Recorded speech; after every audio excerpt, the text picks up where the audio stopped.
It's Workers' Day around the world, a day set aside to celebrate Nigeria's workforce.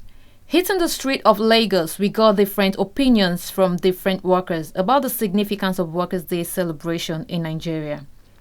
Thoughts were shared about how the federal government has ignored the demands of Nigerian workers, in spite of the resilience, hard work, diligence, and sacrifice they put to work, and on the minimum wage in Nigeria, as this needs a review. The state of the Nigerian workers today is deplorable. No one is happy. No one is happy. I must be candid with you. The government of this country has failed all of us. And what we have today is likened to a stalemate. The country is in the stalemate, believe me, with very serious economic condition. Believe me. And I don't know how we are going to get out of this. It's not enough talking about Nigeria all the time and decrying the situation. What needs to be done now is drastic action to be taken by the government, because the Nigerian workers are suffering. Imagine taking 30,000 naira home as minimum wage. It's highly insignificant. Consider the inflation rate at the country today.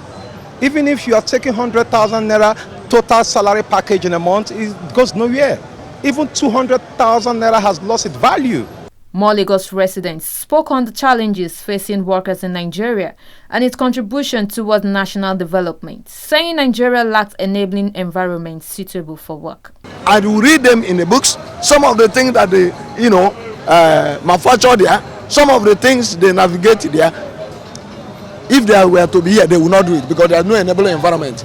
Okay, there is no enabling environment to inspire and to reinforce. In management, when you recognize average somebody, okay, you are praise him, give him that recognition. Management say that it will give them reinforcement. That reinforcement is to energize them to work more. But there's no enabling environment.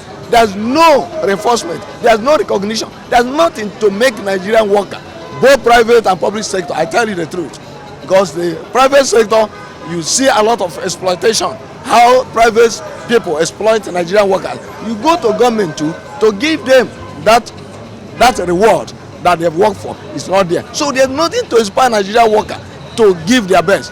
Given the number of graduates in the labor market and employment not forthcoming, Owonla Samuel advised youth to learn a skill and embrace entrepreneurship. I would just advise us that there's no point waiting idle. I understand the situation of the country, no employment, but still you can do something. You ought to be resourceful. Don't just sit down waiting for a job. You can create jobs. Thank God for the digital world now. You don't need to. You just go online. A lot of digital skills you can learn: graphic design, web design. A lot of them you can do something with them and make something from that. So don't just sit down waiting for a job. Get busy. Do something. Get a skill. Work on it. Yeah, be an entrepreneur. You don't need to wait for someone to give you a job. Create jobs for others, and I'm very sure by doing this, you will be satisfied and you even create jobs for others in the long run. In a response to the significance of Workers' Day in Nigeria, it was added that Workers' Day celebration enables workers to realize the value of work and dignity in labor, and also helps the country understand the work needed in national development. It enables workers to realize the value of work, the dignity in labor, and also it enables the country at large to really understand the importance of working class in correlation with the development of the GDP of the country. Esther Agbo reporting for KAFTAN Television.